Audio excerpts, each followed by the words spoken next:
আল্লাহ পাক রব্বুল আলামিন বলেন, যারা 5 ওয়াক্ত নামাজ রীতিমতো আদায় করবে, সকাল এবং সন্ধ্যায়, রাত এবং দিনে মিলে যারা 5 ওয়াক্ত নামাজ আদায় করবে, আল্লাহ পাক রব্বুল আলামিন বলে দিয়েছেন, ও আমার বান্দা শোনো, তোমার জীবনের সব গুনাহগুলোকে তোমার নামাজের মাধ্যমে আমি ক্ষমা করে দিব।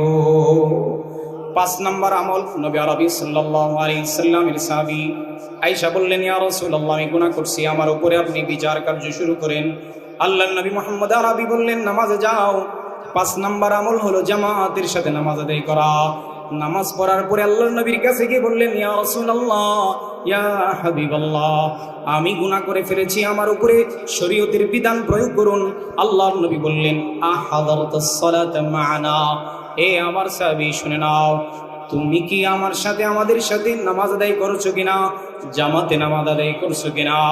আল্লাহর নবীর সাহাবী বললেন, নাম ইয়া রাসূলুল্লাহ, ও আল্লাহর নবী, আমরা আপনার সাথে, আমি আপনার সাথে সালাত আদায় করেছি, নামাজ আদায় করেছি।